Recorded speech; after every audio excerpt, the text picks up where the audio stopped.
Hello students, let us continue our chapter Environment and Sustainable Development, and this is the fifth lecture of this chapter, and today we will discuss about sustainable development. Now what do you mean by sustainable development? Sustainable development की जब हम बात करते हैं तो हम बात करते हैं प्रेजेंट और फ्यूचर दोनों ही जनरेशन के लिए क्वालिटी ऑफ लाइफ मेंटेन रहे और उसके साथ साथ इन्वायरमेंट भी पॉल्यूटेड ना हो। यानी जब ग्रोथ होनी चाहिए तो कैसी होनी चाहिए, जो डेवलपमेंट होनी चाहिए तो कैसी होनी चाहिए, सस्टेनेबल डेवलपमेंट होनी चाहिए। यानी प्रेजेंट और फ्यूचर दोनों ही सिक्योर होने चाहिए, दोनों के लिए क्वालिटी ऑफ लाइफ मेंटेन होनी चाहिए। Sustainable development is that process of economic development which aims at raising the quality of life of both present as well as future generation and without threatening natural environment and environment. जब हम बात करते हैं sustainable development की, in the recent past the process of economic growth was viewed in complete disregard to the resource environment and environment. यानी अगर हम बात करें थोड़ा समय पहले ही, मतलब जो रिसोर्सेज को यूज किया जाता था, उसमें किसी तरह की मतलब सस्टेनेबल डेवलपमेंट के बारे में नहीं सोचा जाता था। रिसोर्सेज को इनडिस्क्रिमिनेटली यूज किया जाता था। ये नहीं देखा जाता था कि इन्वायरमेंट पॉल्यूटेड हो रहा है या नहीं हो रहा। तो क्या क्या प्रॉब्लम, क्या क्या रीजन हो सकते हैं उसके। Diverse crop grown on land have led to fall in soil fertility.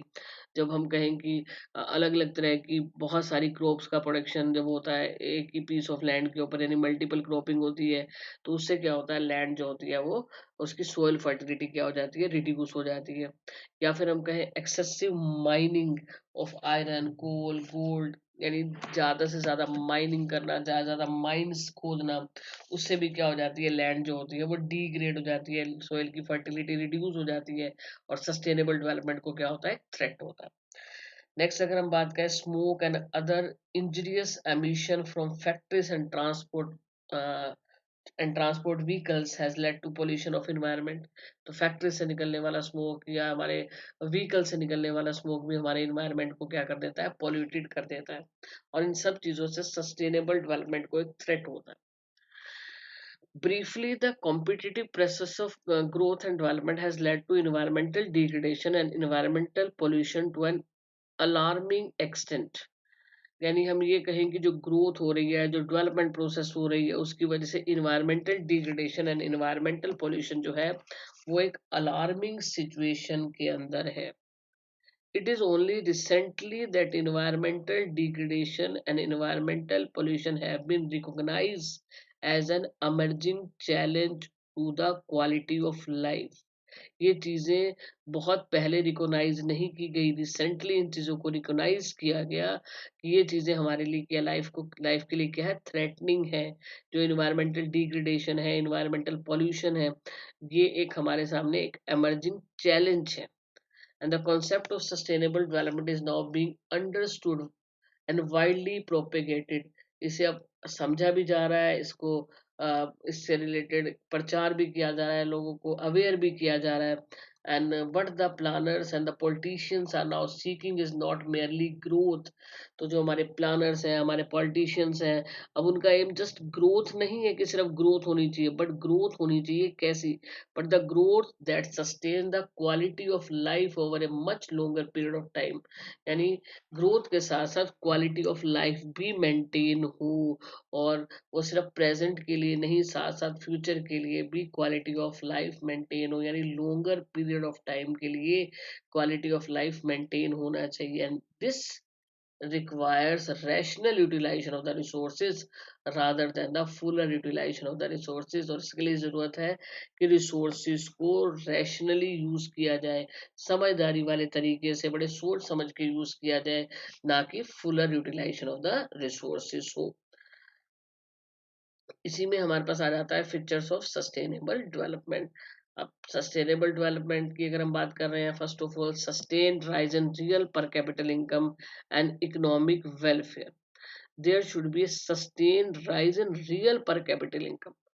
Real per capita income rise होनी चाहिए और इससे क्या होगा, इकोनॉमिक वेलफेयर होगा। अगर हम कहते हैं कि मॉनेटरी पर कैपिटल इनकम इंक्रीज हो रही है, मॉनेटरी पर कैपिटल इनकम किसी भी जगह की ग्रोथ और डेवलपमेंट का बेटर इंडिकेटर नहीं है। सपोज मॉनेटरी इनकम के साथ साथ जो है इन्फ्लेशन भी राइज हो रहा है, तो इकोनॉमिक वेलफेयर हो रहा है ऐसा कोई ज़रूरी नहीं है, सोशल वेलफेयर हो रहा है ऐसा कोई ज़रूरी नहीं है। So there is a need to rise in real per capita income, and real per capita income is that income which can be measured in terms of goods and services, कि लोगों के पास कितनी goods and services हैं, उन्हें कितनी goods and services मिल रही हैं, उससे हम real per capita income को measure कर सकते हैं, यानी कितनी goods and services वो अपनी income से purchase कर सकते हैं। नेक्स्ट हम लेके चले rational use of natural resources. Sustainable development does not mean that natural resources should not be used at all. जब हम रैशनल यूज ऑफ रिसोर्सेज की बात करते हैं तो इसका इसका मीनिंग ये नहीं है कि हमें फ्यूचर के लिए रिसोर्सेज को सिक्योर करना है तो प्रेजेंट में यूज नहीं करना।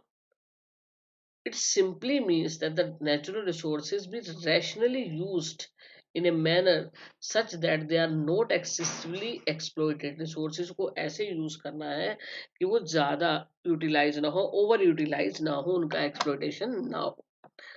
Next, ability of future generation to fulfill their needs not to be impaired. Sustainable development stress the point that the ability of the future generation to fulfill their need is not impaired in the wake of competitive growth process।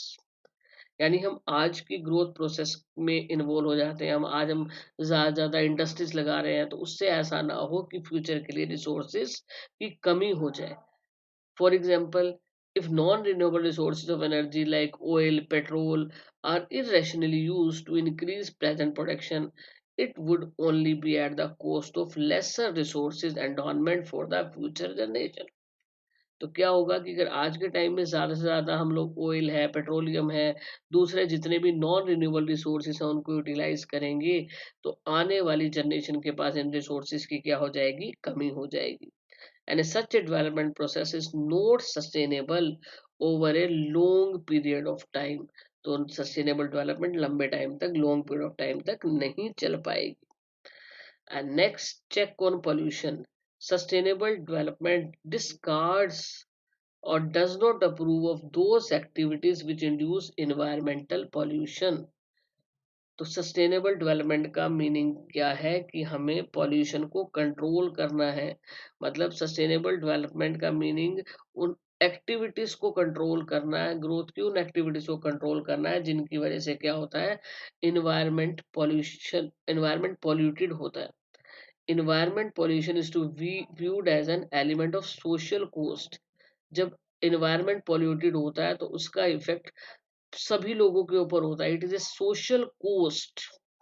तो जो हम लोग कर रहे थे वो क्या था, sustainable development and the features of the sustainable development. Sustainable development में क्या ध्यान रखना है कि रिसोर्सेज को ऐसा नहीं है कि यूज नहीं करना, रिसोर्सेज को यूज करें बट रैशनली यूज करें, ताकि क्या हो, इन्वायरमेंट पॉल्यूटेड ना हो एंड प्रेजेंट और फ्यूचर दोनों ही क्या रहें, सिक्योर रहें। तो ये लेक्चर यहाँ पर कंप्लीट होता है।